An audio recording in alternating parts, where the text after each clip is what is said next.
China, there is higher Americans. It's hard to see what else from where I'm standing currently. And many of them holding signs now I see saying Trump Pence. So campaign posters that they must have held on to. Mm-hmm.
That's right, Mitch. This is his second one since taking office, third one since being elected. He visited in December of 2016 and then once in 2017. And again, this is his third visit. And Vice President Mike Pence has also visited several times since Trump has been elected into office. One as closely as recently as July 11th, just a couple of weeks ago.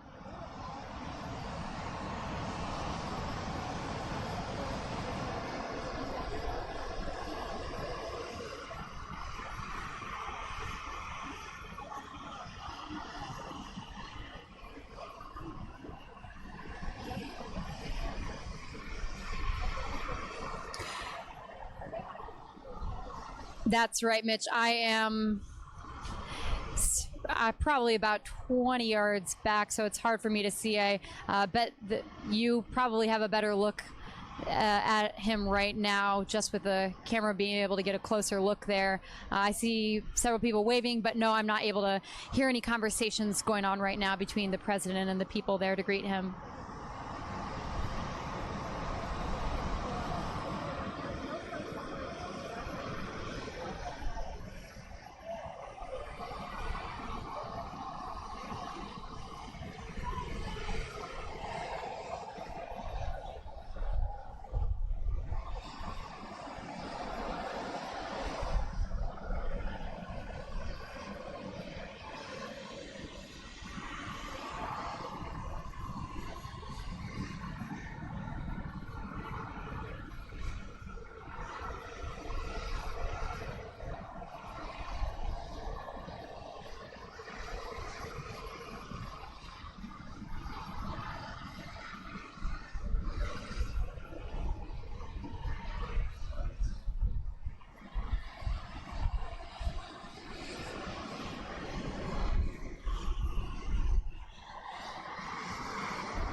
Hi guys, if you're on with us and watching our stream here at Fox 5 Live, welcome to the stream on this Thursday, July 26th. We're happy to have you with us.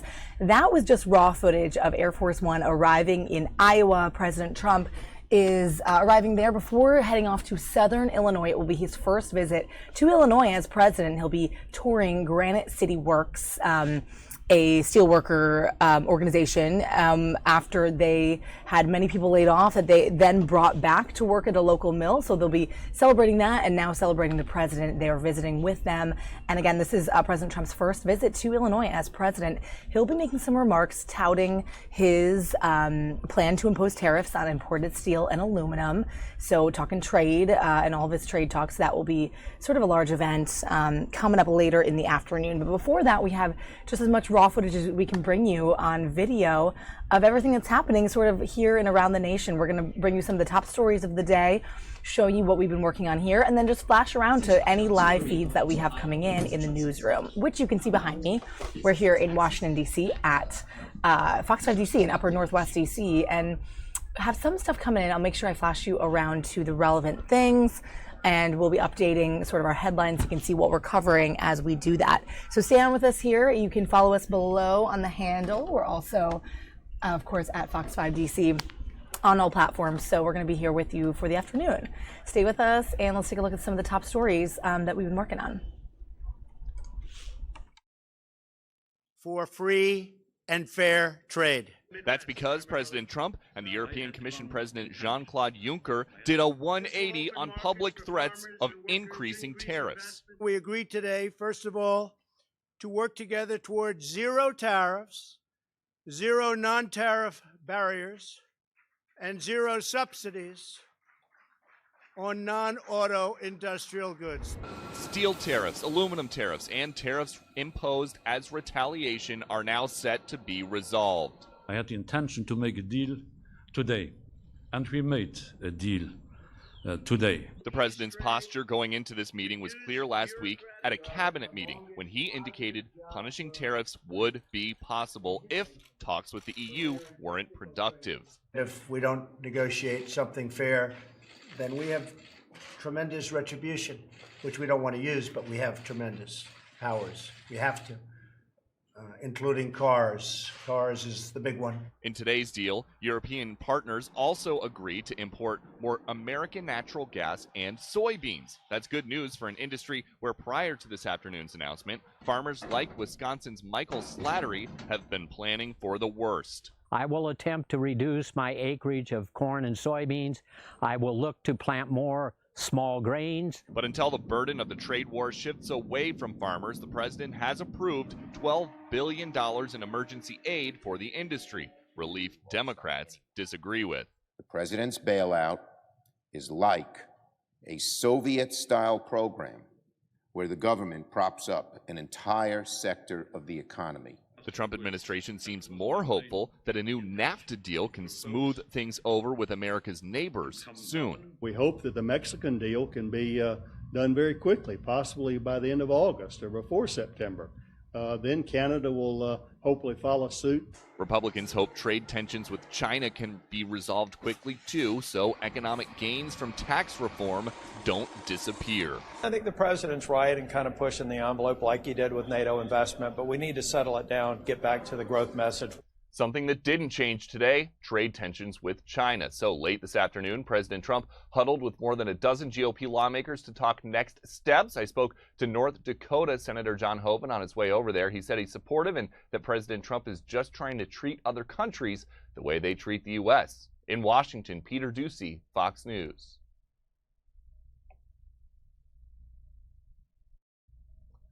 Something that didn't change today, trade tensions with They still have a lot of details to fill in on this, but the speed of this negotiation was considerable, especially given some of the president's heated rhetoric in recent weeks. Air Force One is in for a workout today as President Trump prepares to head for the heartland, with stops in Iowa, Illinois, and Missouri talking trade. This was a very big day for free and fair trade. Backing away from the brink, President Trump and European Commission President Jean-Claude Juncker at the White House yesterday after an agreement that is expected to suspend some looming tariffs and perhaps eventually eliminate many others. I had the intention to make a deal today, and we made a deal today. It was a surprising move given how heated this issue has been, with President Trump recently calling Europe a trade foe. But there had been some blowback here at home, with farmers concerned about the impact, especially on soybeans. What most people were waiting to hear about were auto tariffs.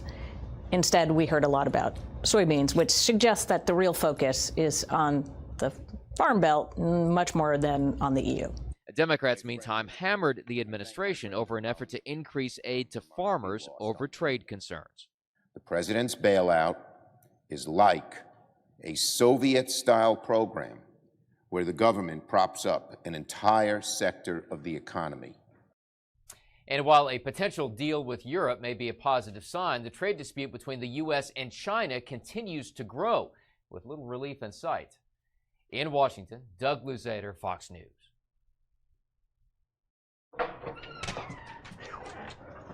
This is my canine partner, Copper. His nose has led us to a lot of bad guys. Throughout his years on the force, Copper tracked down suspects and even missing children. Okay, done. But never missing pets. I said, I know it's far-fetched, and I know it's kind of a crazy idea. Sergeant Matheson's neighbor needed help finding her pet, Harold. I'm kind of desperate and at the end of the line, and we're devastated. But when he found out what kind of pet Harold is... I thought, how far could a tortoise really go? But apparently they're a lot more mobile than I thought. Harold was out grazing in the grass. They're just very constant, and I mean, if you turn your back for 5 minutes, I mean, they might get into bushes and they blend in with everything. And Harold did just that. Ashley couldn't find her tortoise anywhere. We looked until about 1:30 in the morning. Days later, there was still no sign of Harold, and Ashley was going out of town and worried she'd never see Harold again. Then she remembered. Just days before, she found a stray bloodhound and reunited the dog with his owner.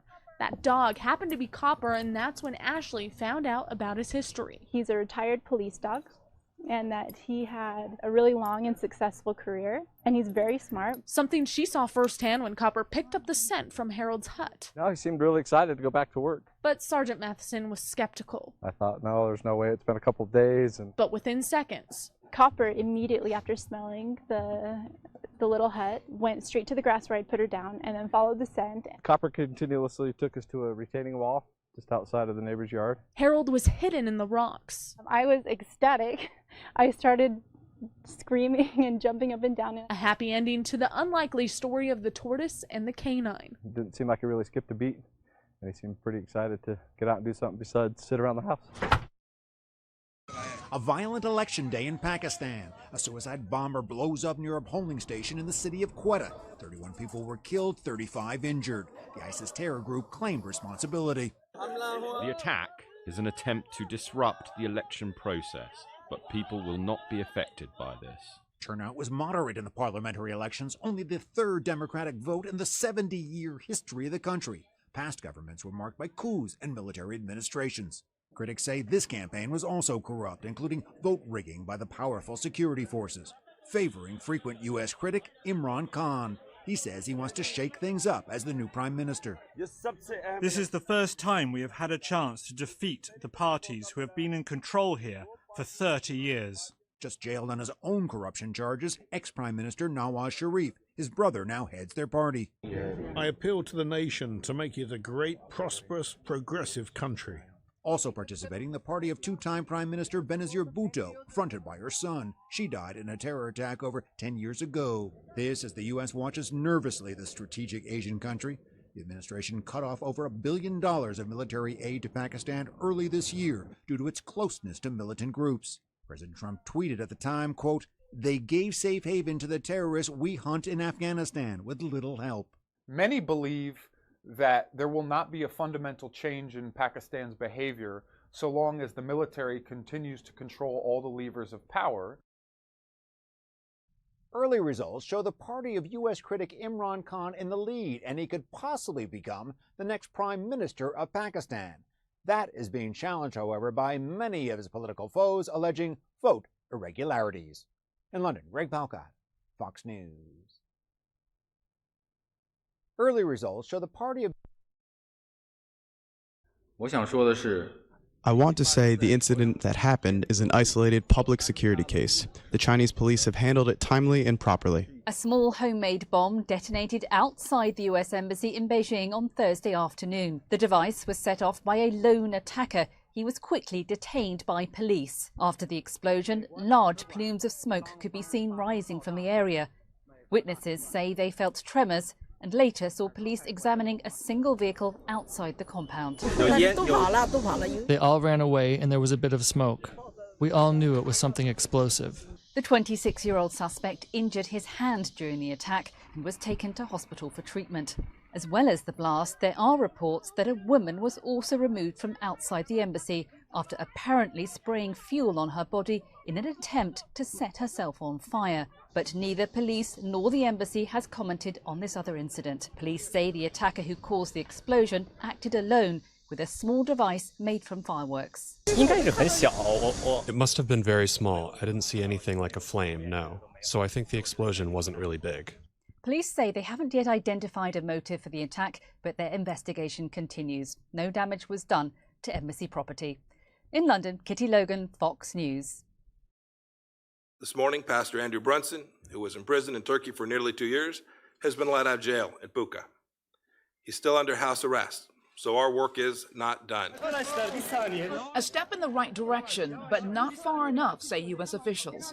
Over on Capitol Hill, Senator Tom Tillis, who met with Brunson last week, sees today's developments also as a good first step, but is keeping up the pressure to bring Brunson home. When I met with him in prison several months ago, he was definitely, he had lost 50 pounds and he is very much under a lot of stress, but I think that he's dealing, coping with very, very difficult circumstances. Brunson, a 50-year-old evangelical pastor from North Carolina who's lived in Turkey for more than 2 decades, was arrested in the fall of 2016 and charged with espionage and conspiracy to overthrow the Turkish government.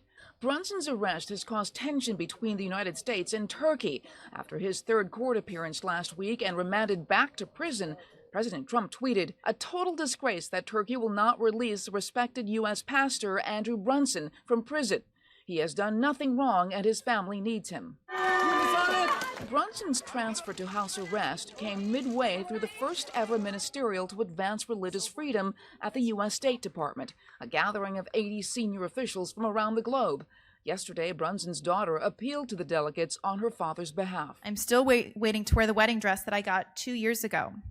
I'm still waiting for my dad to walk me down the aisle, and I'm still waiting for that father-daughter dance.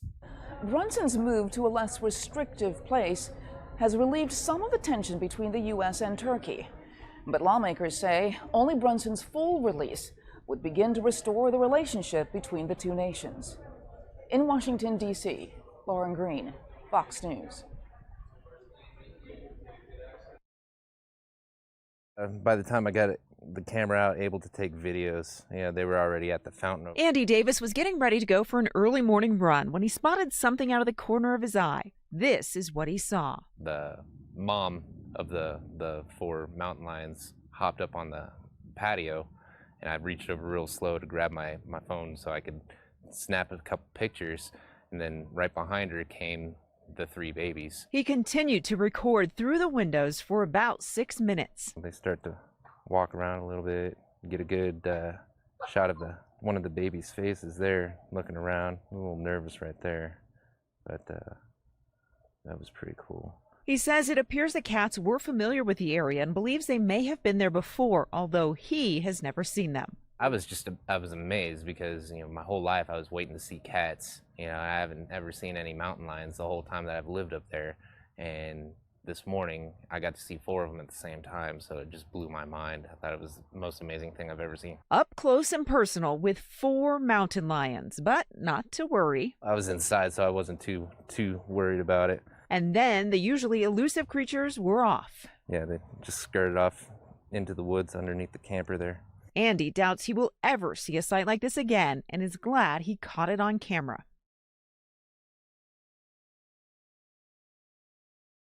Ghost towns across the West are coming back to life, but Southerners fear their quickly decaying buildings may be permanently laid to rest. They say there were graveyards that got flooded here. They say it was about, really, I think it was just a lumberyard. Broken brick, mangled wire, and flooded rooms are all that is left of this more than a century-old lumber mill.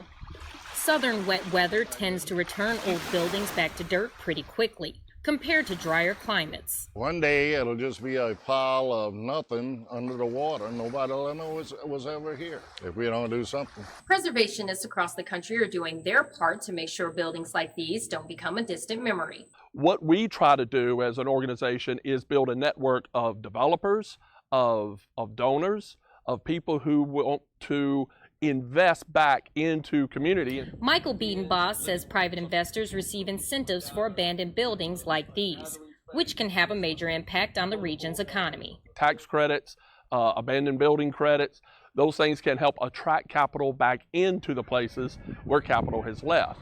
But critics say taxpayer money should be used in cities where people actually live. We would like to see that public money be spent on critical needs like infrastructure, roads, bridges, education, and if private citizens want to revitalize ghost towns, that they should use private money to do that. Dunton Hot Springs, Colorado is an example of success. The once deserted 200-year-old mining town is now a resort. People want to belong to something, and there is nothing more powerful than belonging in a community with a history, with connectivity to an individual's past. Preservation South Carolina says they are working with the state's General Assembly to pass additional tax credit legislation to spur another wave of investments in ghost towns. In Maysville, Therese Garnier, Fox News. Standing behind the podium, giving her salutatorian speech was a big moment for Naomi Lands and her family. However, with all her scholastic achievement, her grandfather, Sterling Lands II, knew something just didn't add up. So then, as I understand it, they launched an investigation and must have uncovered what they call a glitch, which I call just probably carelessness. Several weeks after graduation, AISD informed Naomi and her family that she was in fact not second in her class, but first. When they told me, it was just a huge shock as to like, wait, I was salutatorian last time you told me, like what happened in between that time? So it was a big shock to me to find out. AISD says it was a glitch in their computer system that didn't calculate Naomi's GPA correctly. A mistake, Land says, affected his granddaughter's chances of receiving financial assistance. I think that if she did the work, then she should receive the accolades associated with the work, including the scholarships. Naomi, at 16 years of age, was taking college courses, involved in robotics, and assisting her grandfather's church with volunteer work. Disappointed with the school's error, Naomi says she doesn't need any kind of recognition. I'm very proud of my work. I'm very happy I got this, so that's about it. Naomi already has an associate's degree from Austin Community College and plans to continue taking courses this fall.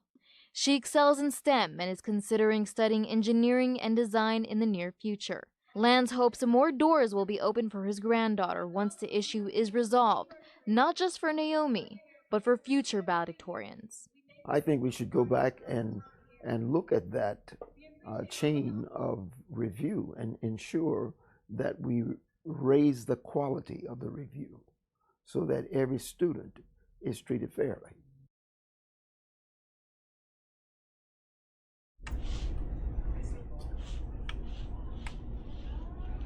So just some of our top stories there today, guys, on this Thursday, July 26th. We're going over in a second to Iowa, where President Trump is going to be making remarks ahead of his visit to Illinois. But just to prep that visit to Illinois, it's really interesting. The last time a U.S. president visited this same Granite City, Illinois steel mill was Jimmy Carter in November 1980. So it was a long time ago, and now almost 38 years later, President Trump is going to be touring that same steel plant. He'll be touting his new tariff on foreign steel. And since they did a bunch of layoffs recently, they've put 800 people back to work. So they're going to be touting these jobs put back into this steel mill, and the president will be touring that and making remarks there. So that's more of the big event today for President Trump. But earlier, he's going to be making some remarks in Iowa. So we're going to take that live as well and kind of see what comes up next, too. We have a couple things coming down. Right now, we still have that conservative high school student gathering at GW University. And there are some numerous speakers there that are going to be involved in that today, so we might flash you over there as well. But let's set the stage. This is the scene where the president will be speaking. Sort of looks like a round table here in Iowa, and these they're getting ready to set this up. So we're going to stay right here for just a second and be back with you with this.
Reaching a fever pitch and it's bringing me out the dark. Finally, I can see you crystal clear. Go ahead and sell me out and I'll lay your ship bare. See, I'll leave with every piece of you. Don't underestimate the things that I will do. There's a fire starting in my heart, reaching a fever pitch and it's bringing me out the dark. The scars of your love remind me of us. They keep me thinking that we almost had it all. The scars of your love, they leave me breathless. I can't help feeling we could have had it all. In the deep, you have my heart inside, and you played it to the beat. Baby, I have no story to be told, but I've heard one on you and I'm gonna make your head burn. Think of me in the depths of your despair. Make a home down there as mine sure won't be shared. The scars of your love remind me of us. They keep me thinking that we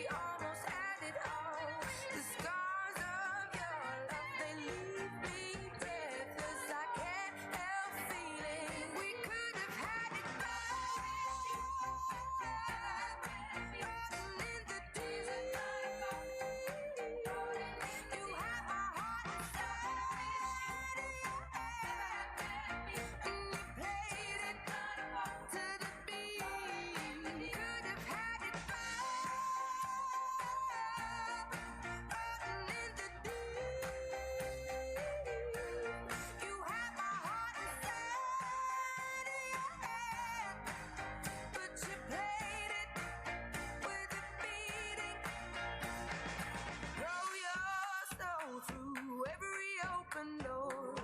Count your blessings to find what you look for. Turn my sorrow into treasure gold.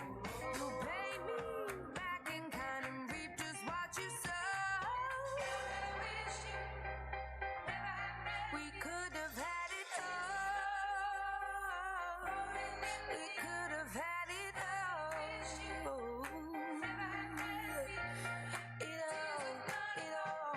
It all. We could have had it all. In the deep. You have my heart and soul. And you played it to the beat. Could have had it all.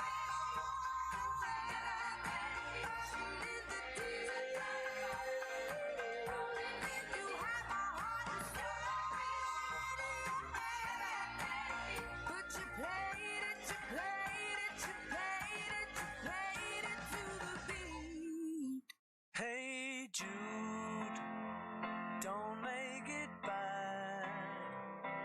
Take a sad song and make it better. Remember to let her into your heart. Then you can start to make it better.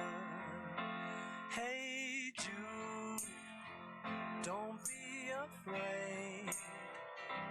You were made to go out and get her.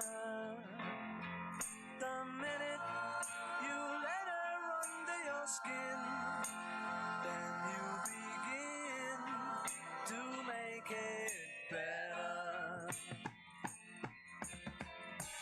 And anytime you feel the pain, hey Jude, refrain. Don't carry the world upon your shoulders. For well you know that it's a fool who plays it cool by making his world a little colder. Na, na, na, na, na, na, na, na. Hey Jude, don't let me down. You have found her, now go and get her. Remember to let her into your heart. Then you can start to make it better. So let it out and let it in. Hey Jude, begin. You're waiting for someone to perform with. And don't you know that it's just you? Hey Jude, you do. The movement you need is on your shoulder. Na, na, na, na, na, na, na, na, yeah. Hey Jude, don't make it bad. Take a sad song and make it better. Remember to let her under your skin. Then you begin to make it better, better, better, better,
chauffeur drives your car.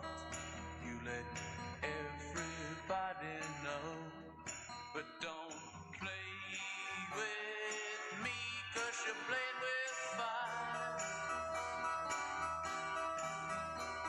Your mother, she's an heiress, owns a block in St. John's Wood, and your father be there with her if he only could. But don't play with me, 'cause you're playing with fire.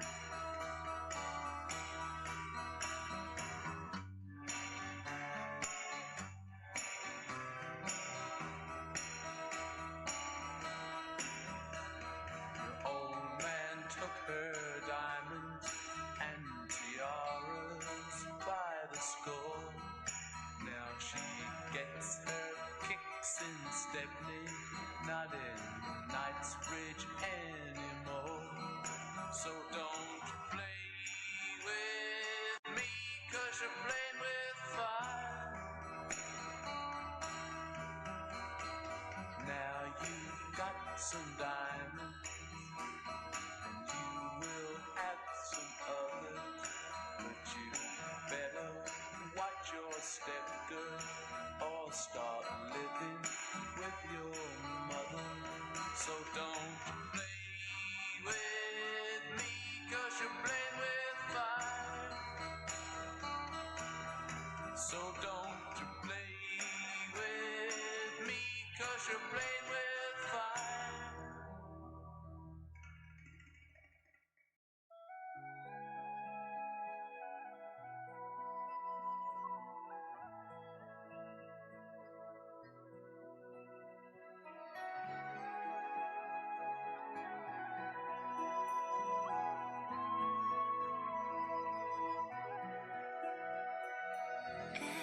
Every night in my dreams, I see you, I feel you. That is how I know you go on. Far across the distance and spaces between us, you have come to show.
Once they learn how to run all manual machines, they will.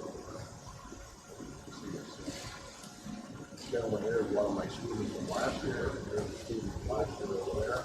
And these guys have brought through the course, and they're gainfully employed. I think Dr. Lee is in our place with 95% Oh, more than that. More than 95%. In fact, many of our students, before they finish, they already have a shot. the employers actually call out here looking for us. That's good. Good equipment, man. Good equipment. And this work Connecticut. Made in America. For a long time. Good company. In fact, the president, all the offices, they're all made in America. Yeah. So I know that's important to you. It's important. It is. To me, it's important. Some people don't care. To me, it's important. Right? But to you guys, it's important. Definitely. Thank you. How do you use technology? You can use this technology to do everything from drill precise holes in certain locations, to make oil pumps, to motor mounts, to everything. This could even go. Yep. This is a very precise, very manual machine where you can control every axis of it. So you can control different movements precisely. Nice computer for you. Yeah.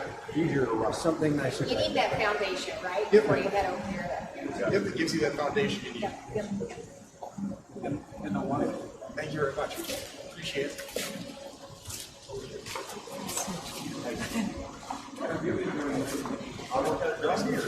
Yeah, nice to meet you too. Thank you, Alan. Yes.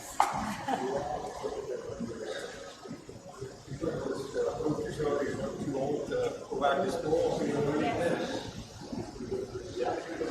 37 years in the grocery industry.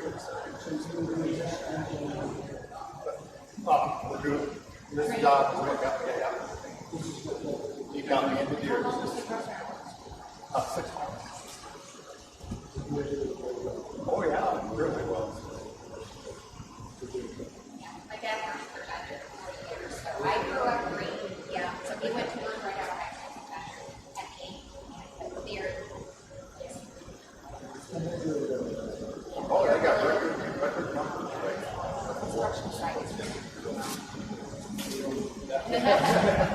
Thank you.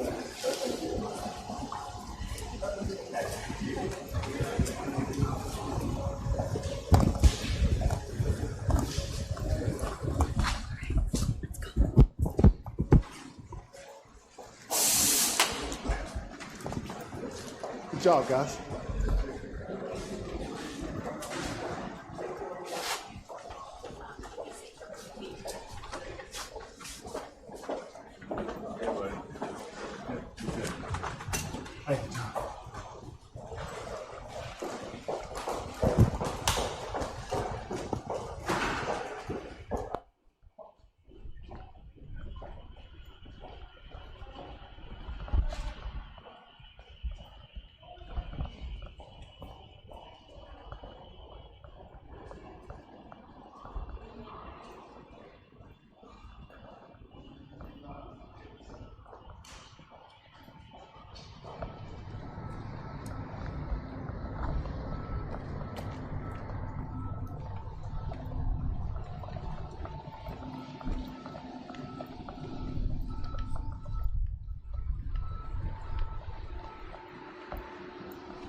Welcome to Dubuque County.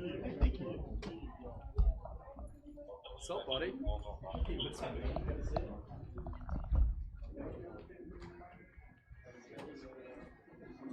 Scott Olson. What's happening? What's going on, Jim? How are you? What's going on? Party's about to begin, I think. Welcome. We're glad you're here. Hold on.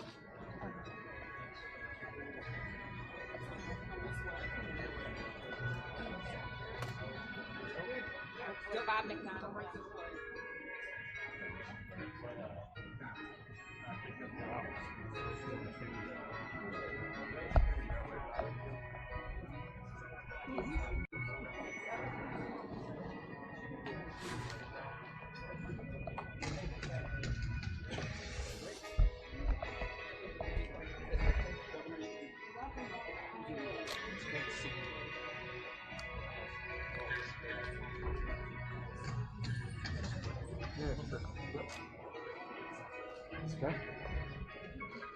You Craig? Is it better, Craig? Okay.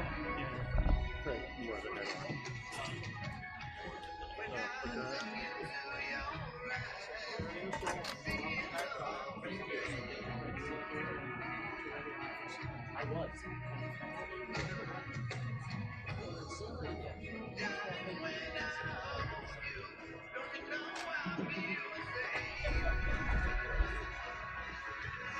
All right, guys, so as you can see, President Trump touring in Iowa. They kind of led the camera right back to this roundtable area. He'll be speaking at this roundtable here as part of the Pledge to America's Workers. Then he'll actually fly down to southern Illinois and, like I mentioned earlier, visit that steel mill that has, there we go, program is starting shortly. We kind of redid, switched cameras on us. He'll be going down to Illinois to visit that steel mill that a U.S. president has not visited since 1980. So he'll be talking about his tariffs and his trade plans and talking to the workers there in Granite City, Illinois.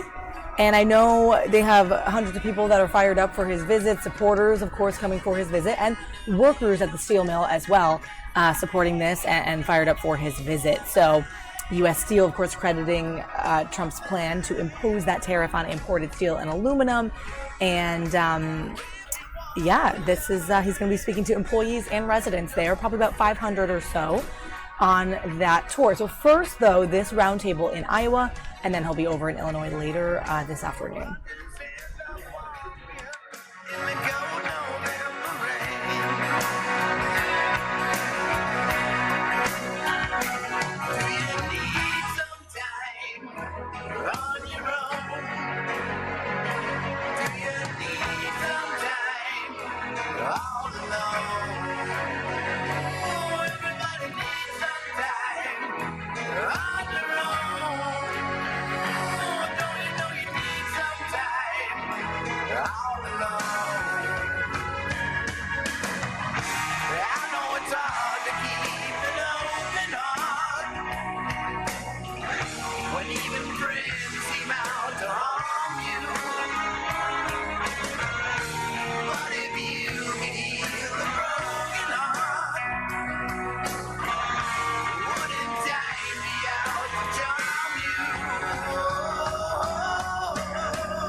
Ladies and gentlemen, the President of the United States, Donald J. Trump.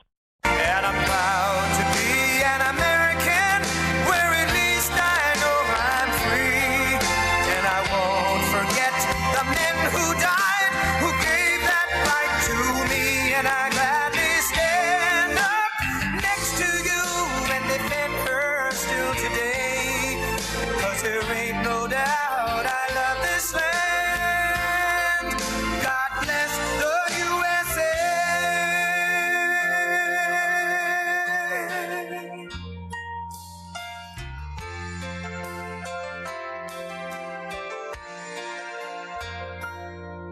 From the lakes of Minnesota to the hills of Tennessee, across the plains of Texas, from sea to shining sea. It's a great job. He's been a tremendous supporter. Go ahead, finish it up, right?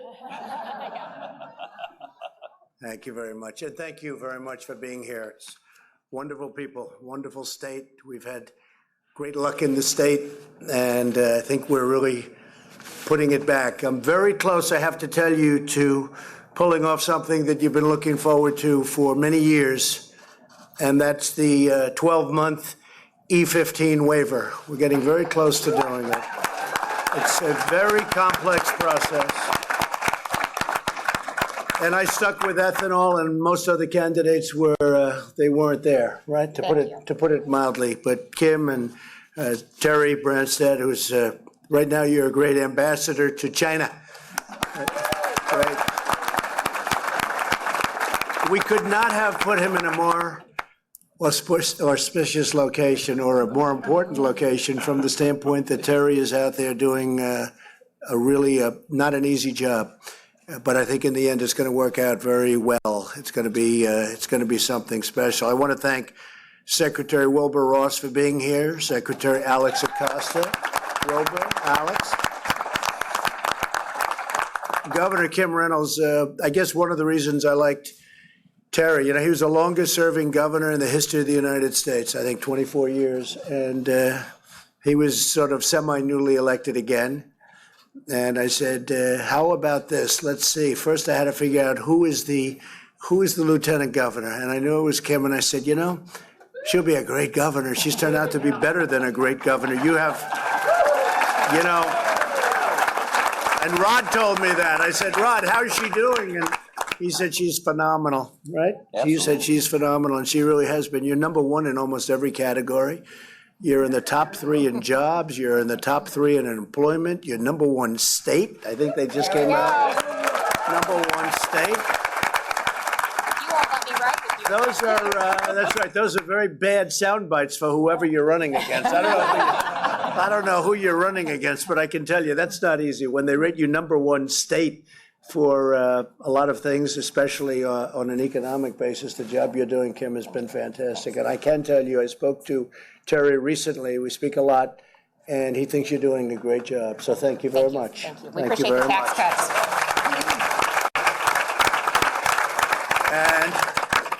And also sitting up here with Rod Blum. Without him, we wouldn't have.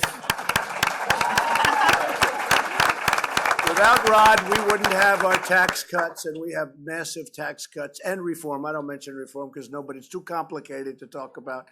People talk about tax cuts. We didn't want to use the word reform, but the reform's a very important thing, what we did.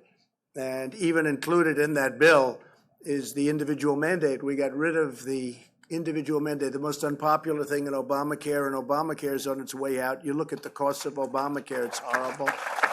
In fact, it was done, except we had one man that decided at late in the evening that he would change his vote. Isn't that wonderful? So he changed his vote, and he surprised all of us.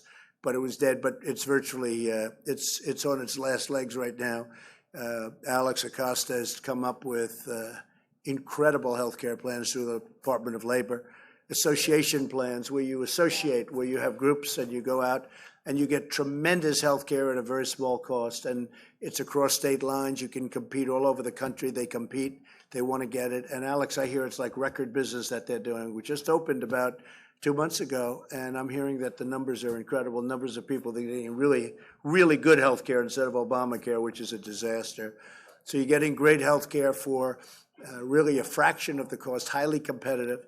Costs the United States government nothing, and yet you're getting much better health care, and it's at very small prices. So I want to thank you. The job you did on that is incredible. Now he's doing phase 2, and that's going to be announced very shortly, and that's going to be a very big group of people that nobody even knows about. That's right. And then Secretary Azar also is doing a different form of health care that's turning out to be incredible.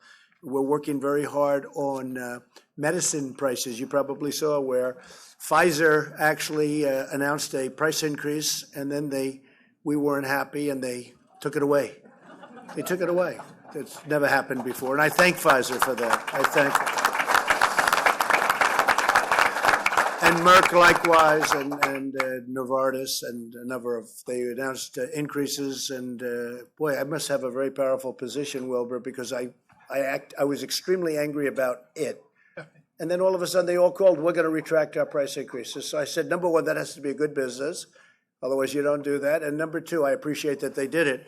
But we're working very hard on getting prescription drugs down and prices down. And we have a big, that's what upset me. Here we are talking about, bringing down the prices of prescription drugs. And you had a couple of companies go out and announce an increase. And now those prices are going to become really tumbling down.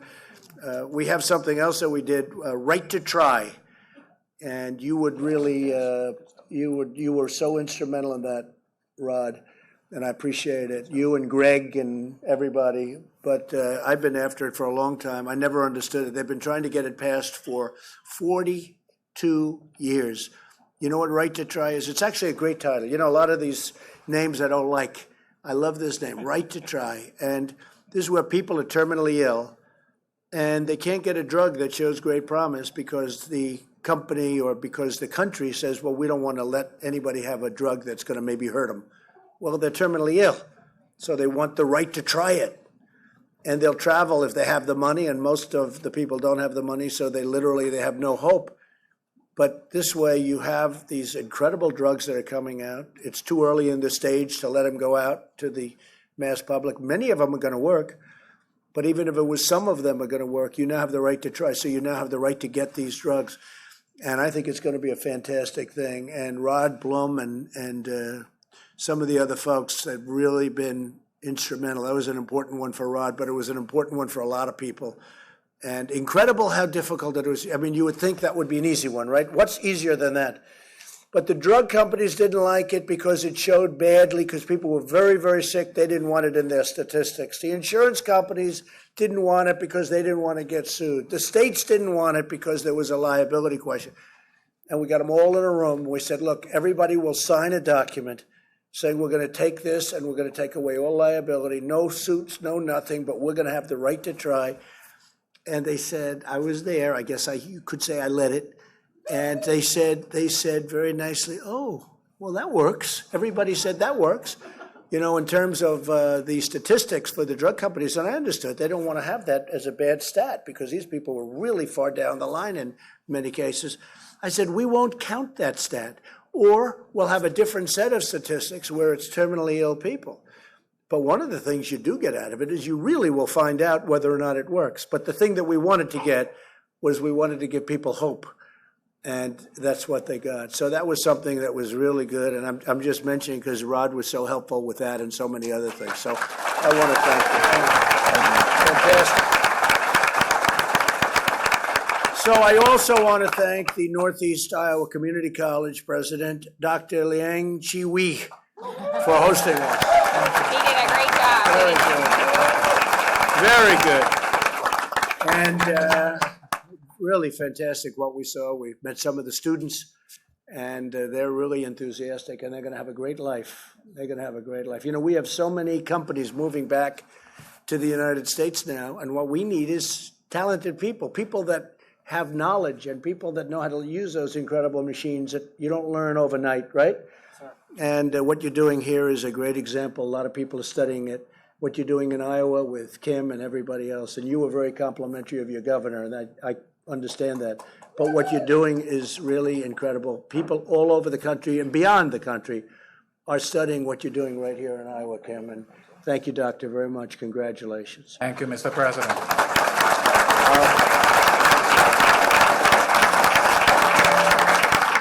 A person who was actually a very, very good student, she went to the Wharton School of Finance, and she was always a great student. I said, Ivanka, are you going to do your homework? Yeah, I've already done it, Dad. And then she get A's. I said, she doesn't work. She doesn't work. And I remember when she graduated from Wharton, she did very well. And her friend said, you know, we had to work harder than she did. And I don't know if they were happy or not, but they liked her. Everybody likes Ivanka, but she really led this initiative so much, and she continues to. She feels it's so important to job training. We have so many companies coming into this area, but all over the country. And the biggest problem we have is we have to have people with talent and skill. Otherwise, we're not going to have these companies come in. But we are learning, and we're teaching a lot of people, and they're great people. And Ivanka really has been leading that initiative. And I want to thank you very much. Really fantastic.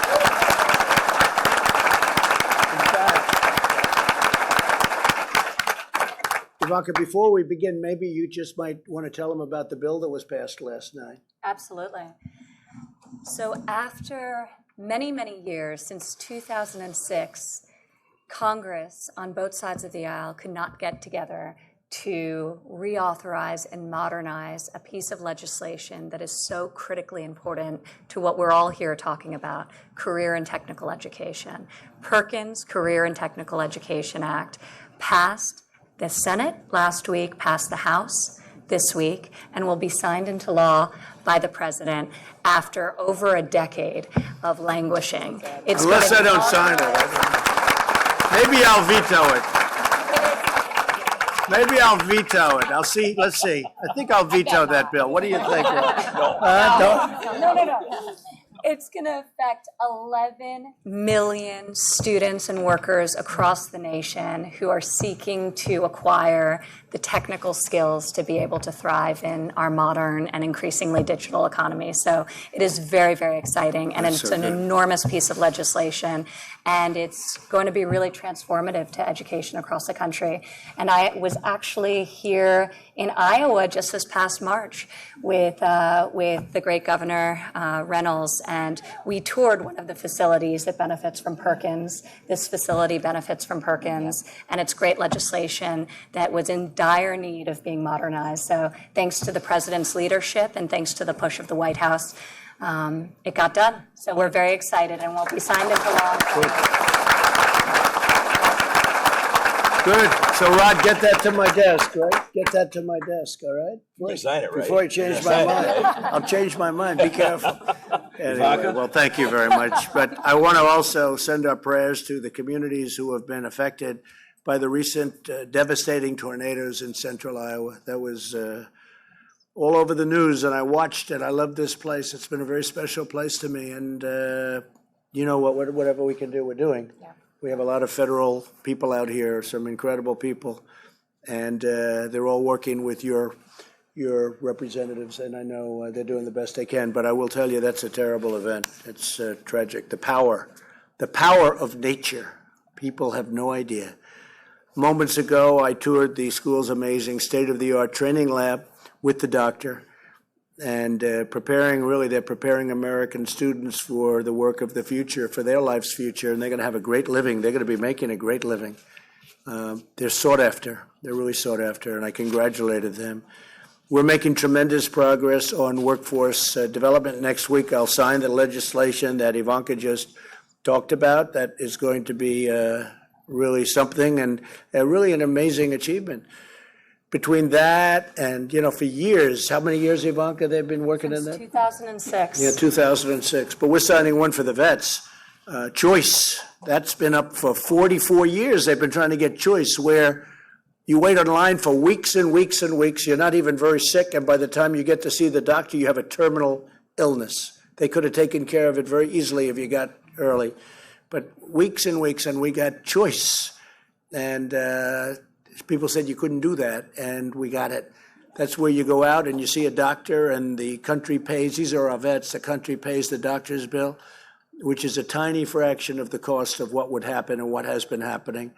And the lines are being reduced so drastically, and the vets are now able, if they can't get immediate service, they go right outside, they get a doctor, a local doctor. We have deals worked and pricing worked and everything worked, and they get taken care of.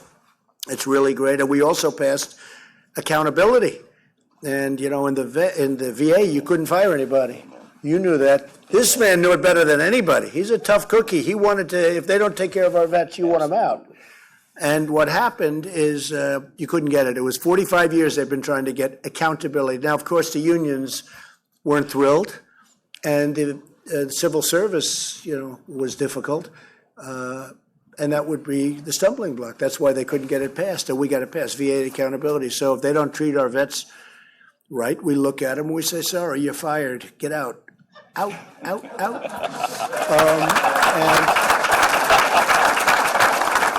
And that's really, to me, that's a big one. And what you did last night, I mean, that's only been from early 2000, so that's easy by comparison. But those two bills for the VA, for the vets, was just incredible. We're really doing a job with the vets, I think. It's never been like this before.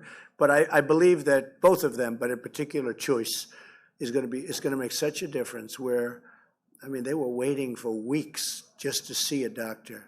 And then they'd have to come back for a second visit, and it would be 4 weeks later, and horrible. So we took care of that. Whether a citizen's a high school student or a mid to late career worker, we want Americans of all ages and backgrounds to be equipped with the skills they need to thrive, preparing American workers for American jobs. We've added 3.7 million jobs since, as you know, since the election. That was a great election. Wasn't that a great election?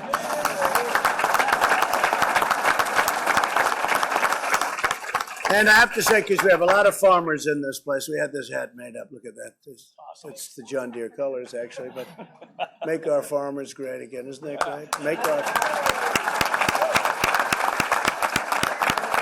And yesterday, you know, we've been working on these trade deals, which are the worst ever made by any country in history. We had the worst trade deals. We don't have one trade deal that's any good. Between NAFTA, which was a horrible deal, and we're getting close on that, but we're making it good.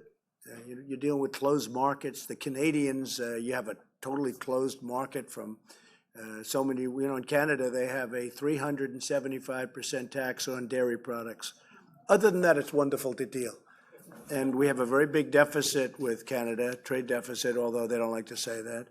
But on one of their pieces of paper that they give out with the Canadian flag, and I love Canada, by the way, I have to tell you, I love Canada. But they have the Canadian flag, very official. It says $97.8 billion deficit that the United States has, or they put it down as a surplus to Canada. And I said, well, if we're doing so well with Canada, how come it's $98.7 billion, okay? That's a lot of money. And so we're opening things up. But the biggest one of all happened yesterday, other than China. The EU, the European, a thing called Europe. And the relationship with Jean-Claude, who's the head, who's actually a very, very strong guy, very tough guy, but a good man.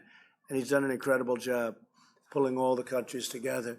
But we just opened up Europe for you farmers. You're not going to be too angry with Trump, I can tell you, because you were essentially, wouldn't you say, Kim, they were restricted from dealing in Europe. You had barriers that really made it impossible for farm products to go in.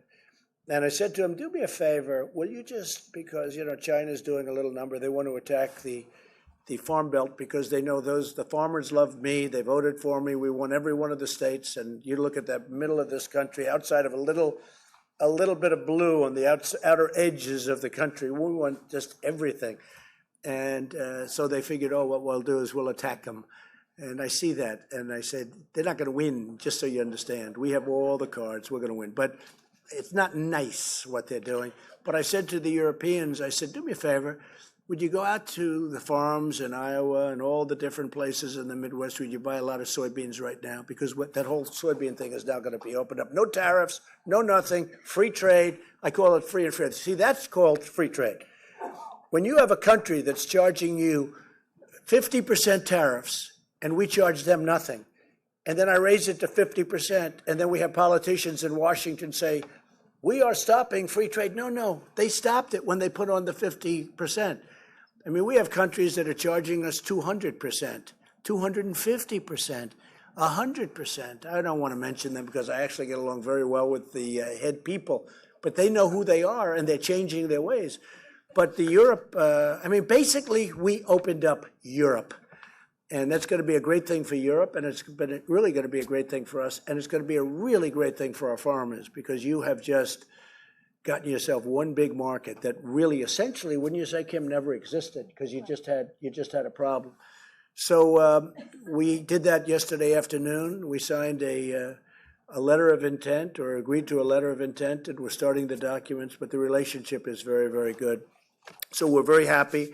And then the employers are hiring and they're recruiting and they're raising wages in our country. And you know what's happened. We have so many jobs now coming in, but they're raising wages. The first time that's happened in 19 years where wages are going up. Now, a couple of people, you own your big farms, you probably don't hear that, but you're doing okay. So you're doing okay. But it's the first time that's happened in a long time. And we're just doing really, really well as a country. And there's no place doing better than Iowa. I mean, there's no place with better leadership. There's no place with more advanced thought. And I want to thank your governor. And you know, as I sort of alluded, when I put Terry as the ambassador, such an important position, and he really likes China. He really likes China. Very interesting story. Terry told me. He said, you know, many years ago, like 38 years ago, he met a man named Xi, and he came back because he was selling corn to China. And he came back and told his incredible wife, who is incredible, with, by the way, a son who led my campaign. I don't know if he's here. Where is he? Is he here? Because what a great guy. I hope he's working on your campaign and your campaign. But he came back and he told his wife, this is, I think, 38 years before, he said, I just met the future head of China. And she said, what do you mean? I just met a man who's so impressive that he will someday be the head of China. And that's President Xi. He just got, in fact, I guess he's president for life based on everything I've heard. But can you imagine Terry Brunson told me that story, which was a great story. So I want to ask Kim to say a few words, and then maybe we can travel around the table real fast. We'll all say something.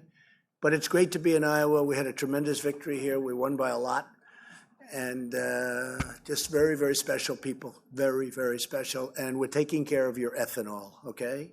Nobody else was going to, believe me. They were out. They were out. We're taking care of your ethanol, right? And before, I have to thank Senator Grassley has been an incredible friend of mine.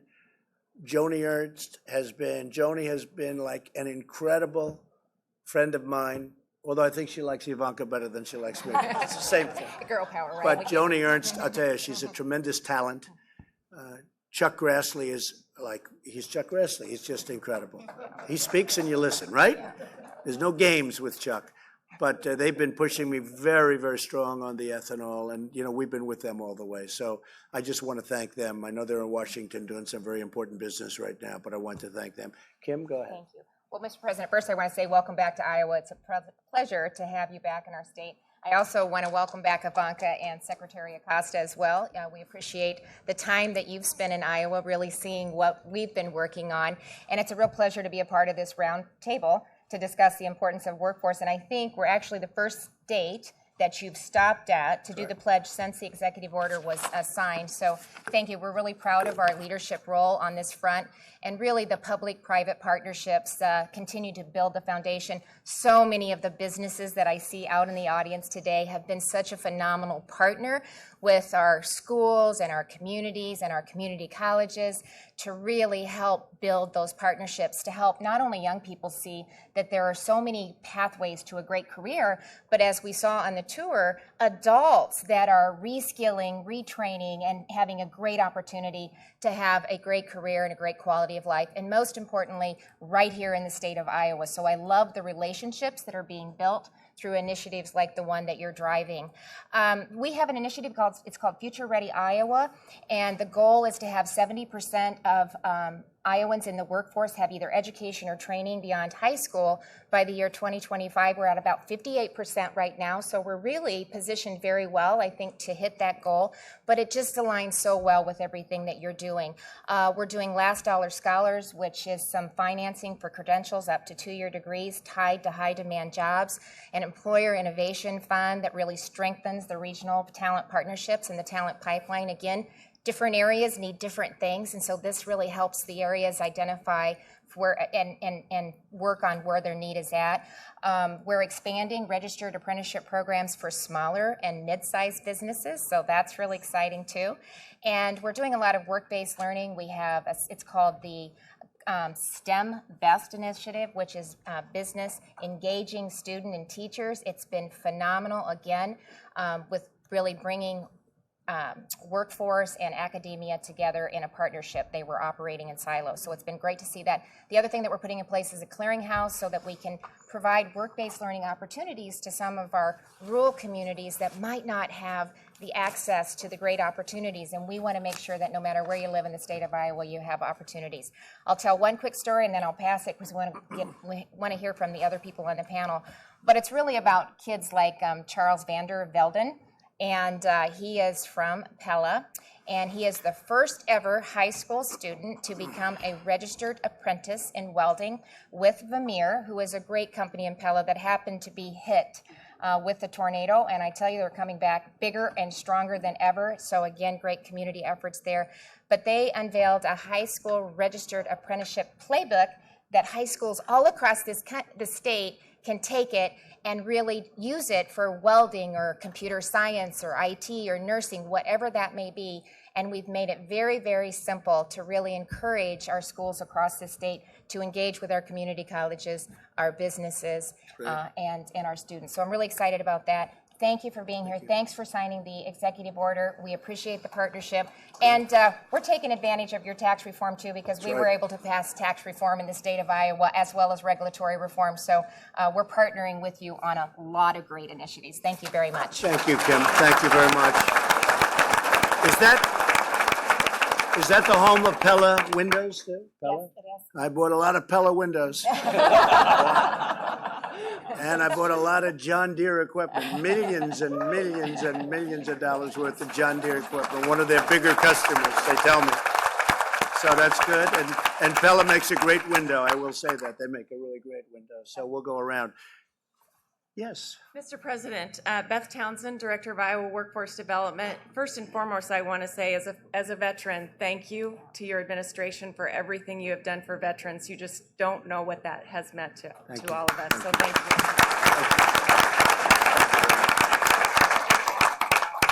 I also wanted to say, I've heard you talk about the dignity of work, which is something we in Iowa really believe in. And when you combine that with our employers who believe in investing in their employees, and you bring the collaboration and the great leadership that we've had from Governor Reynolds and Governor Branstad and create programs like Future Ready Iowa, you want to know how to solve this problem in America, you look at us and we will tell you how to do it. Good. I know that. That's true. Doctor, would you like to say a few words, please?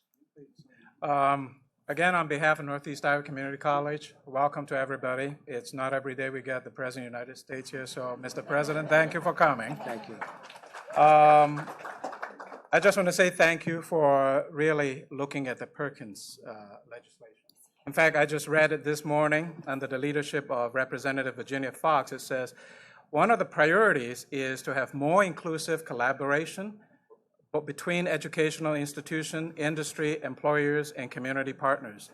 Mr. President, we're already doing it in Iowa, and the 15 community colleges, backing by our governor, we're doing it. From the K-12, getting them into guided pathways so that they understand that education has to be a purpose. Our focus is career readiness and also college readiness. And when they come to us, we make sure that we get them with the skill, and partnering with our businesses to make sure that they apply them. 85% of our students live, work, and play in Northeast Iowa. We cover 5,000 square miles. So we're keeping Iowans in Iowans, and we're keeping jobs here. Last year alone, we worked with over 470 businesses and trained over 1,000 employees. In fact, last year, we touched over 20,000 for upskilling. So you find that as a community college, we really are the college of the people. And we welcome you back again, because today you only saw a sliver of what we do. Yeah, that's true. Yeah, and I can't Very thank impressive, enough though. our business partners out here, they're out here.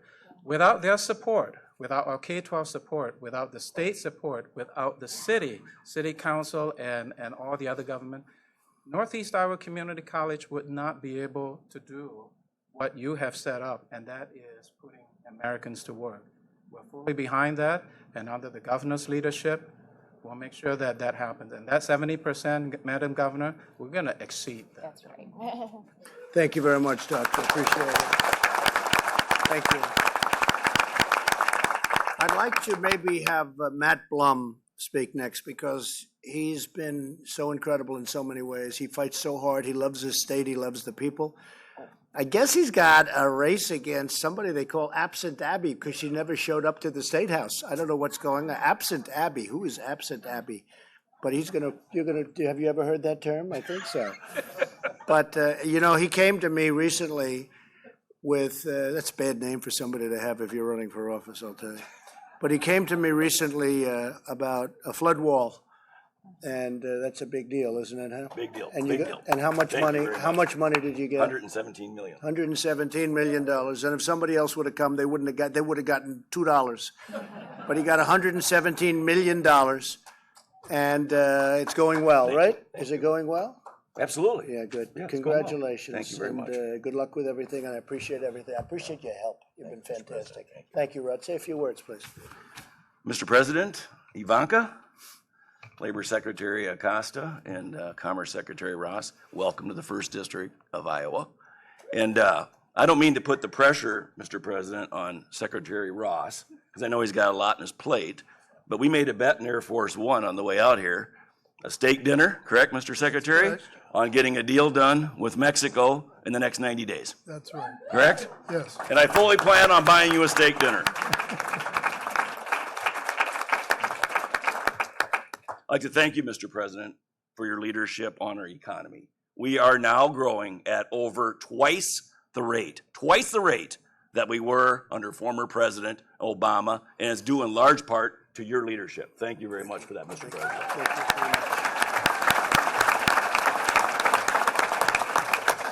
And also, thank you for having political courage to renegotiate these trade deals, which quite frankly are not good to the United States. And you've taken some heat for it in the short term, but in the long run, the farmers, the manufacturers, the employers are all going to be better off. Right. Thank you for having political courage. That's right. Thank you. Right. Thank you. And lastly, thank you for your commitment to workers. This great economy we have has created another problem in my district. People cannot find workers, and that's a problem. We need welfare reform. If you're between 18 and 65 years old, mentally and physically able to work, no children in the house, you ought to be working, right? You ought to be working. We need welfare reform.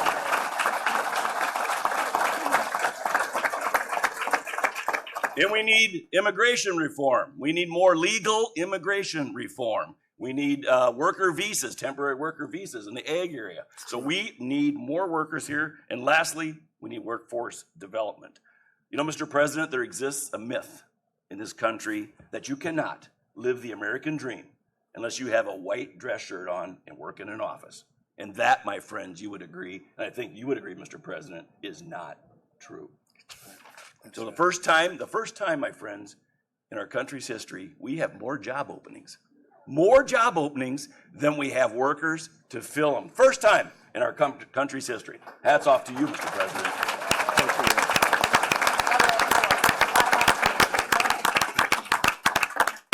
So I'm confident that Mr. President and his team and Ivanka will solve our workforce problems and get more people so we can achieve what Secretary Mnuchin and I discussed over a year ago, and that is 4% economic growth. But we need the workers, and they need to be trained to do it. And I think this quarter, Mr. President, we're going to have a pretty good GDP report. Well, on Friday, numbers come out, and I don't know what they are, but there are predictions from 3.8 to 5.3. And if somebody would have said that when I was running, if I would have ever even thought that. And, you know, I've been saying, frankly, I've been saying we're going to do awfully well. But nobody thought we were going to be this great. We've already hit 3.2%. When I took over, those numbers were bad, and they were heading in the wrong direction because of regulation. No, really, the taxes were too high. People were leaving the country. Companies were leaving the country. Jobs were, forget it, they were really being abandoned. And other countries, frankly, were taking advantage of the United States. You know that, right? So we stopped that. But please, go ahead. Well, that's the big points I wanted to make. And I just wanted to say, Mr. President, my parents had 10th grade educations. And I valued education, got an education, worked my butt off, and became a self-made entrepreneur who lived the American dream. And I think this is all about the American dream. And became one of the great congressmen, too, that I can tell you. One of the most effective people in Congress. So thank you very much. Thank you. Joe, please. My name's Joe Odell, and I want to thank my beautiful wife for the support out there. I want to thank the Scheer family and Dubuque Screw for supporting me on my journey. I was a third-generation logger, and in June of 2014, I was diagnosed with AML leukemia. At that time, I was only given a few months. Through great medical miracles, I'm here today, and in that, I come back to school through NICC, and they connected me with the right people to be successful. I went through the Pathway program to start out. I went through the 1-year program, and now I am into the apprenticeship program with a great company backing me. And I can tell you, I am living a very good life from this schooling. This is a great program.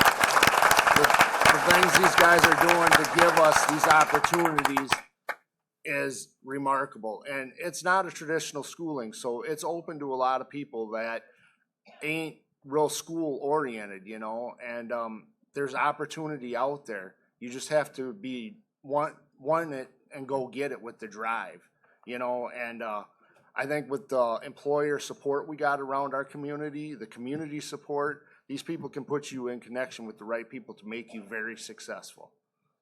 Thank you very much. Thank you. Joe. Beautiful.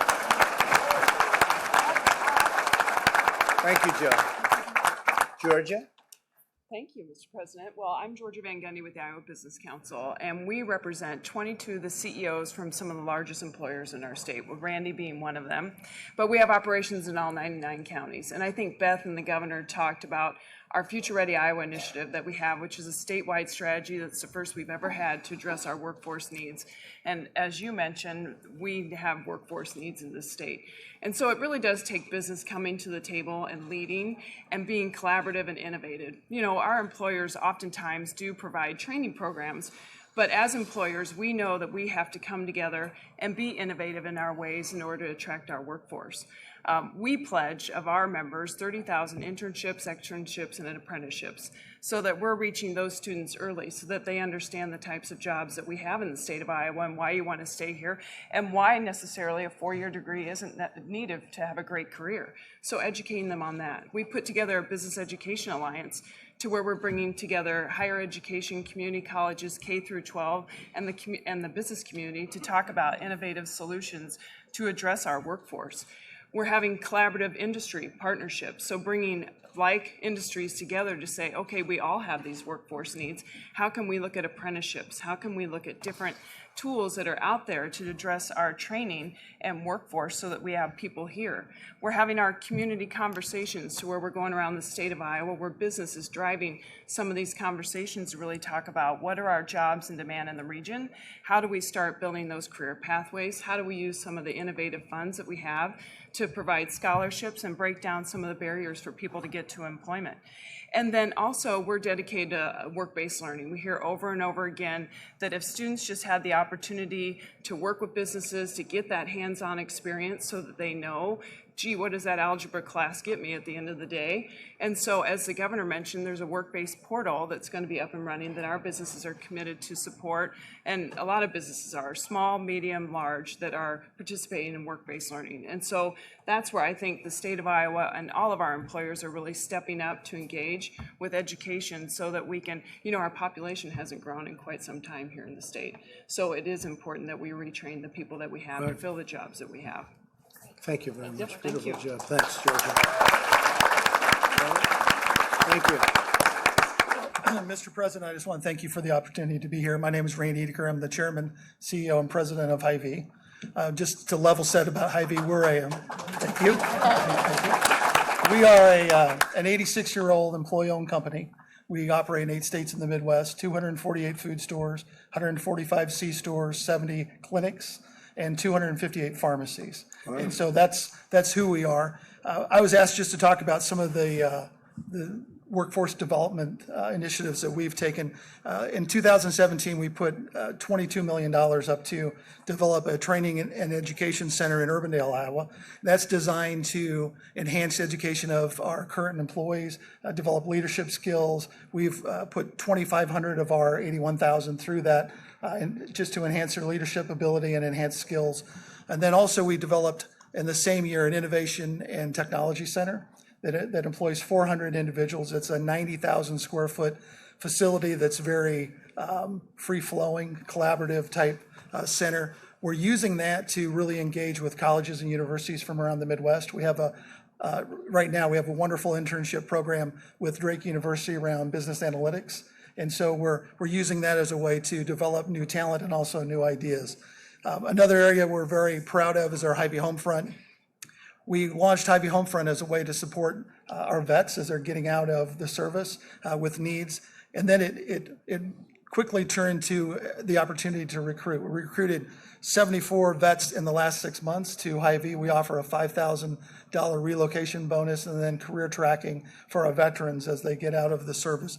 Very important part of what we do.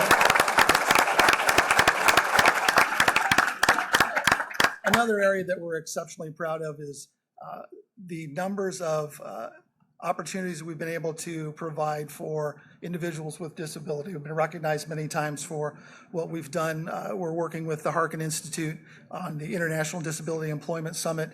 We're very active in employing folks with disabilities as a great part of our workforce.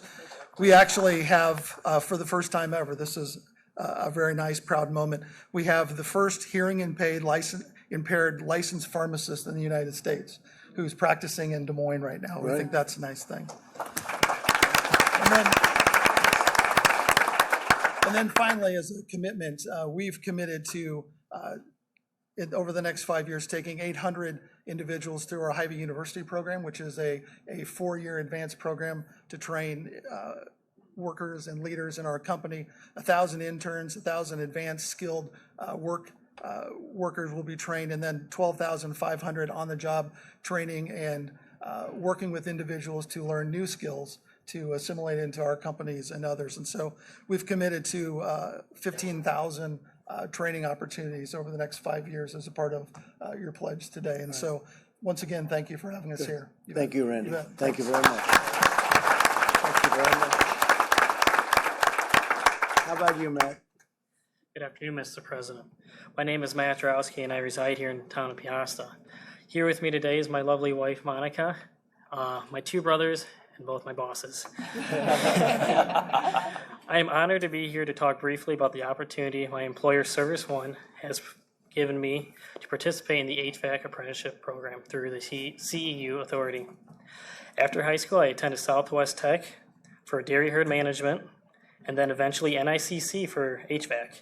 I was offered a position at a company graduating where I was low man on the totem pole doing grunt work. I moved on to Service One because they offered me the chance to grow through the apprenticeship program, and because of the opportunity Service One has provided me, like the apprenticeship program, I am now running service calls on my own, and I am now a 3rd-year apprentice and will be soon a licensed journeyman. This program has allowed me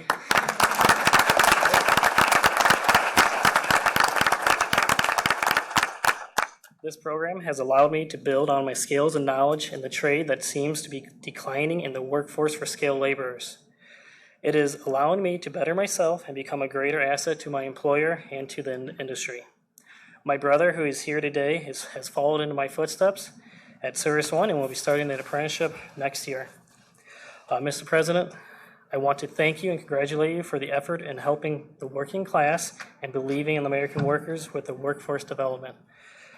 I believe this will give the opportunity or give the other options to kids like myself and my brother who may not fit the college mode.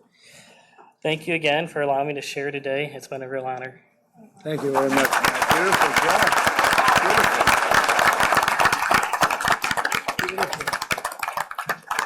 Beautiful. Please. Mr. President, thanks for being here and welcome. I'm Matt Giese, project manager at Giese Sheet Metal. Our family has 3 businesses here in town, been in business 95 years and family owned and operated since the start. So that's, not a lot of people do that. So, we're proud of that, very much so. Great-grandpa started in the alley selling furnaces and sheet metal, and now we got, 3 locations and 150 employees. So each generation's made it better and better, and so hopefully ours is, good. So No doubt, no doubt. and actually, our vice president was at our Giese Manufacturing a couple months before the election, and it was probably the best rally of the entire summer.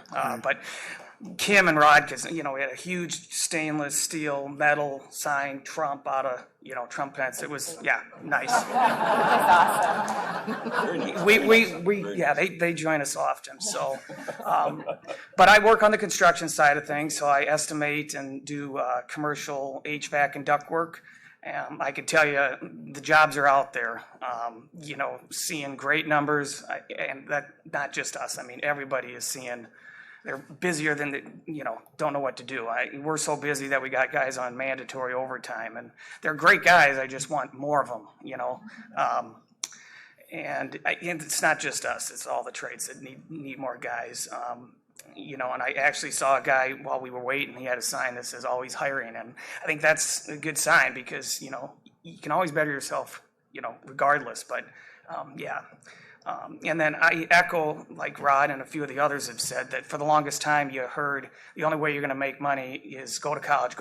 And for so long, the trades kind of went by the wayside. And you realize, but a lot of folks don't realize how much good money it is. Some of these are $60,000 a year plus jobs. And plus no college debt, and I think that's something that gets lost as well. So NICC does a great job. We've got some good guys out of here. With what the governor's doing, I think we're definitely on the right step. So I think we just keep going. I think bottom line is the work's there. We just need the bodies to do it. So, but thanks again for letting me be a part of this. Thank you very much. Great sharing. Thank you. Thank you. Thank you very much. Good. Wendy? Welcome, Mr. President and Ivanka. I'm Wendy Knight, and it is my pleasure on behalf of all of our vice presidents, all of our faculty and staff, to welcome you to the greatest community college in the nation.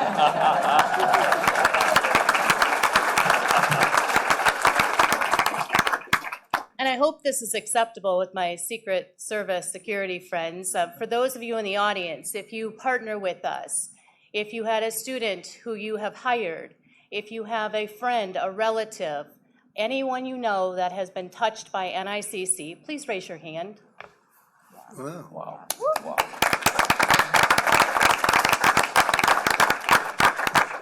It is because of you that we are the greatest community college, so thank you very much. I get to share with you hopes and dreams. You're going to hear some themes here with the stories I'm going to share. Students who attend our community college for in-demand training receive a very high return on investment. Ashley Potabom lost her customer service job. She was a single mom. She needed a career with a self-sustaining income to care for her daughter. She enrolled here at Northeast Iowa Community College in our gas utility diploma program.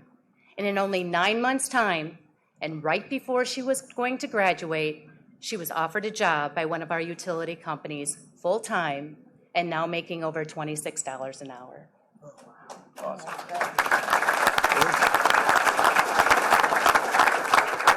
Melissa Oliveras, you met today. She attended Luther College on a music scholarship with a dream to play soccer. Melissa sustained an injury that sidelined that athletic career. She decided to return to Dubuque. She was looking for a mix of creativity, problem solving, and hands-on work that would truly make a difference and impact the world she lives. She found that at Northeast Iowa Community College in our engineering technology program. She loved that the college offered one-on-one instruction and that everyone wanted her to be successful. And a shout out to our John Deere friends. I believe she's interviewing with you next week, so thank you. Yeah. My last story, you also met today, Nancy Seckinger. After several part-time jobs with a temp agency, she returned to her home state of Iowa. She enrolled in our engineering technology 2-year program. Nancy attributes her success to the amazing faculty and many resources at Northeast Iowa Community College. Nancy's a little bit of an overachiever.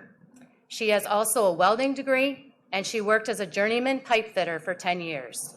Today, she works at our great city, or our great business here in Dubuque, Iowa, DDI. Thank you, President Trump. Thank you very much, Brenda. That's beautiful. Thank you. Great Secretary of Commerce, Wilbur Ross, who was a big success on Wall Street. And I said, you have to bring some successful people in, especially for that job. Wilbur, you're doing great. Go ahead, please. Thank you, Mr. President. I'd like to talk about the biggest unused resource we have in this country. We think about resources as farmland or mineral land or oil and natural gas land. Biggest unused resource is people who've been sidelined because they don't have the skills. Labor force participation for the prime age workers, namely those 25 to 54, is 82%. But even that is 2 points below the peak that was back in 1999. That's 2.5 million more Americans who would be at work just to get back to the old percentage. That would mean $125 billion more salary. It's a huge increment. Worse yet is the 16 to 24 age group. Their participation rate is only 55.4%, down 14 percentage points from the peak in 1989. That means there are more than 5 million young Americans who could be in the workforce but don't have the skills. But the jobs are there. That could be another $125 billion of salaries. So those two alone would be $250 billion more pay for Americans. Think what that would mean for the economy. Think what it would mean for the families. Think what it would mean for everybody. That's what we're after with Ivanka and President Trump's program. That's right. Thank you, Wilbur. That's great. Thank you. Thank you. I just want to call out a friend of mine who's in the audience, Jeff Kaufman. Stand up, Jeff. He led the Republican Party to a great victory in the state of Iowa. Thank you, Jeff. And I hear we're doing well. We're doing well? That's good. You are fantastic. Thank you very much. I just look up, I see Jeff sitting there, but he's totally political, so. Great job you do. Thank you very much. Secretary Acosta, so he has turned out to be one of our greats. I told you about healthcare. He came out of nowhere with this incredible plan, and he's done a fantastic job as the Secretary of Labor. Please, Alex. Mr. President, thank you.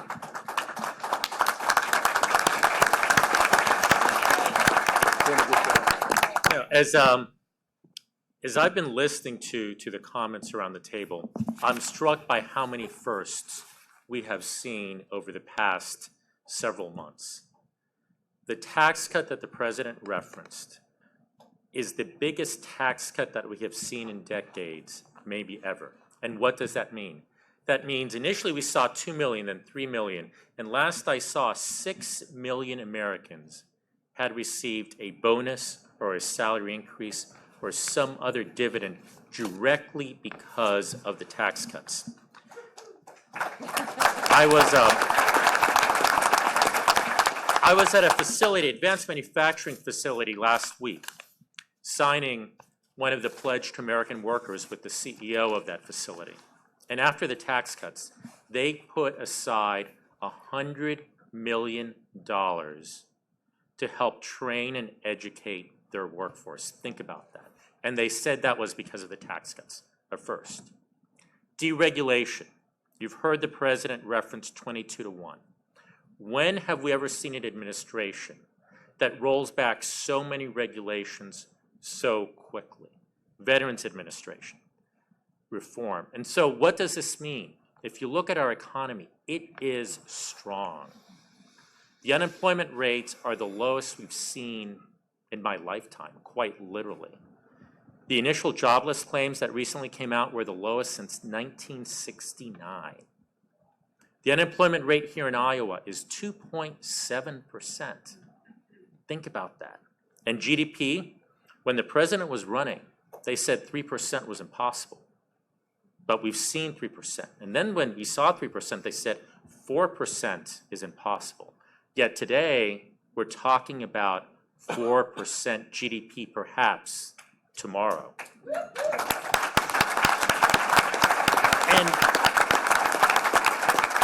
And here's another first. You heard the numbers from your congressman. There are more job openings in the economy today than there are people looking for jobs. So the Department of Labor puts out these job numbers. And since the Bureau of Labor Statistics started keeping this data, we have never had an economy where we have more job openings than we have people looking for jobs. Talk about a great first. Our problem isn't where are the jobs. Our problem is where are the skilled people to fill those jobs. And that's a great problem to have.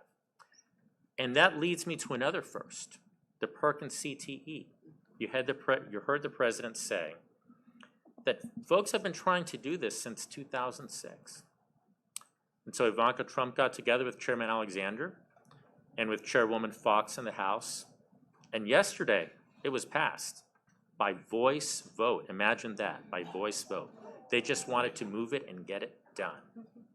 And that's going to be transformative because what that means, and you heard from your community college president, that means support for all these community colleges that are working to provide, and I loved your phrase, Wendy, in-demand skills. We call it demand-driven education.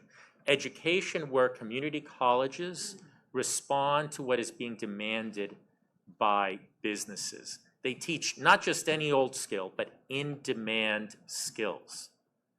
And that's what this initiative, this Pledge to American Workers, is about.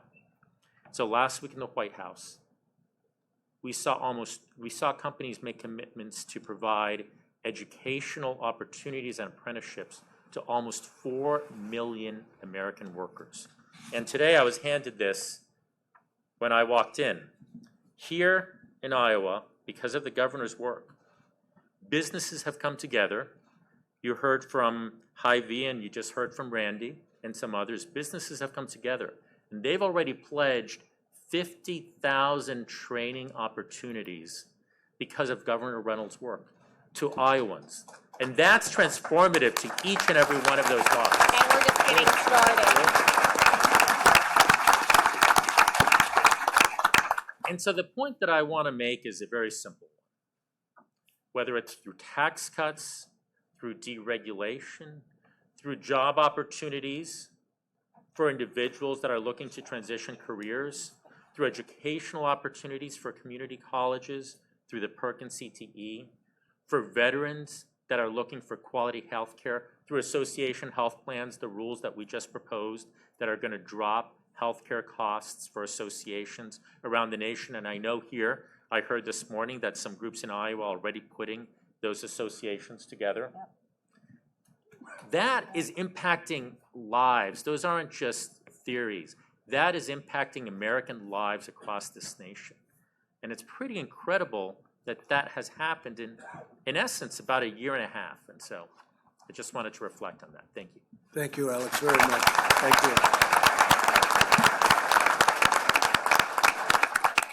And just to go on a little bit from what Alex said, we have to keep it going, and we can't have people ending the tax cuts and giving you massive tax increases, which is what the Democrats want to do. We can't have people with open borders where people flow into our country. Many of these people are not people that we can have in our country. We can't get rid of ICE, who are the bravest, toughest people you'll ever meet, and they handle the situation. These are people that are so brave that, it's brilliant to see what they do, and yet they're disrespected by large portions of the Democrats. We can't lose ICE. That's our protection. They're fair, but they're tough, and that's all that the other side really understands, especially when you're dealing with people like MS-13 gangs. These are the toughest people, but they're not as tough as what we have. Not even close, and they understand that, and they respect it. In their own way, they respect it. So we have to keep it going. We don't want to have our tax cuts, and they're very, very substantial. We don't want to have that ended. We don't want to have tax increases that will kill the whole thing. We want to keep all of our programs going. We don't want them ended. So that's why I mentioned Rod and Kim and the people that have represented your state on our side of the ledger. I mean, the fact is they've done an incredible job, and it's only going to get better. If we keep this incredible phenomena going, it will only get better. Our numbers are fantastic right now. You're going to see on Friday what happens with GDP. A lot of predictions. I told you before, some with a 5 in front of it. It would have been, to mention that would have been, you would have driven these people back there crazy. And it could be very close. It could even happen. 5.3, somebody said yesterday. One of the geniuses on Wall Street said 5.3. Okay, we'll take anything with a 4 in front. We'll go nice and slowly, right? But I just want to say it's so important to keep it going. So, Rod, I appreciate you being here and really appreciate the job you've done. You love these people. It is true. I said a flood wall. How much is a flood wall going to cost? $117 million. I said, Rod, what are you talking about? $117 million. He got it. Very few people would have gotten that, believe me. So congratulate. Use it well, right? Use it well in Iowa. And Kim, maybe I'm going to let you finish off, but I really appreciate the job you're doing. I'm very proud of you because, in a sense, I feel a little bit responsible because I took your other great governor and I sent him to China. Yeah. Well, we're all about holding a people accountable, and I can guarantee you that Ambassador Branstad is holding me accountable as well. He has a great legacy, and I want to continue to build on that. I just want to reiterate again how proud we are to have you in the state. Thank you for what you're doing. I appreciate the partnership and especially the flexibility that you are giving to the states to give us the opportunity to take these programs and take the resources to be held accountable for, but really to accent the great programs that we have going on. So when I talk to businesses all across the state, I ask them how business is going, and they say it's never been better. They're projecting growth, significant growth, and so that's a result of some of the policies that you put in place, and we're extremely appreciative of that, and we're going to continue to build on that from the state of Iowa. So thank you for being here and being a part of this. Thank you all. Thank you all. Here, Kim, take one of them, all right? Thank you. Jeff, come here, Jeff. Come here.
she was gonna meet her connection. At her feet was a footloose man. You can't always get what you want. You can't always get what you want. You can't always get what you want. But if you try sometimes, well, you might find you get what you need.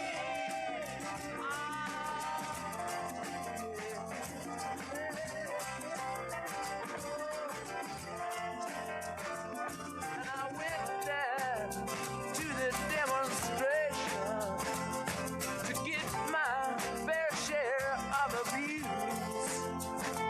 Singing words gonna vent our frustration. If we don't, we're gonna blow a 50 amp fuse. Sing it to me. You can't always get what you want. You can't always get what you want. You can't always get what you want. But if you try sometimes, well, you just might find you get what you need. Oh, baby, yeah. Oh. I went down to the Chelsea drugstore to get your prescription filled. I was standing in line with Mr. Jimmy.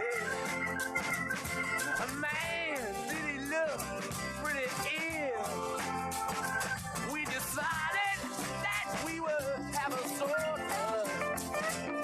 My favorite flavor, cherry red. I sung my song to Mr. Jimmy. Yeah, and he said one word to me, and that was there. I said to him, you can't always get what you want.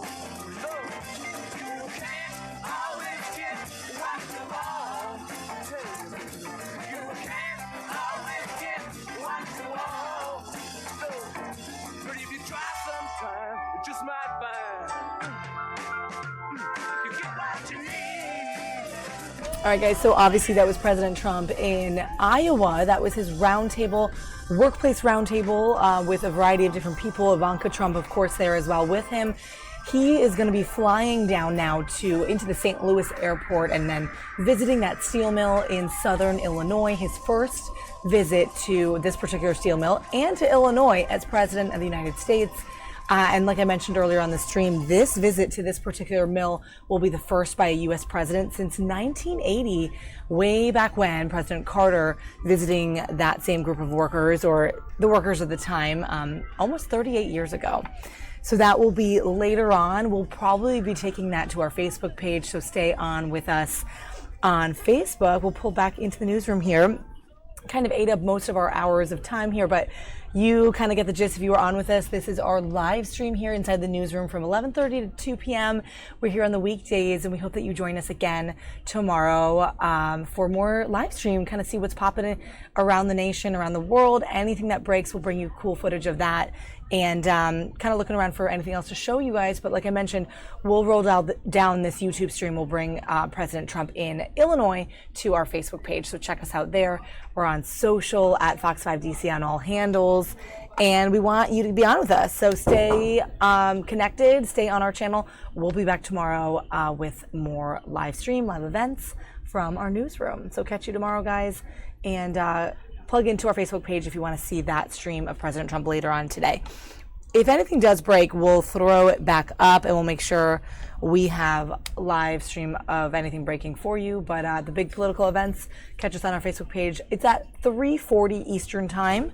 So if you check in there, depending on what time zone you're in, you will catch some of that. And that's what we got for you guys today. Yeah. He'll be coming back to the DC area later this evening after that event. All right, guys, catch you tomorrow, Friday.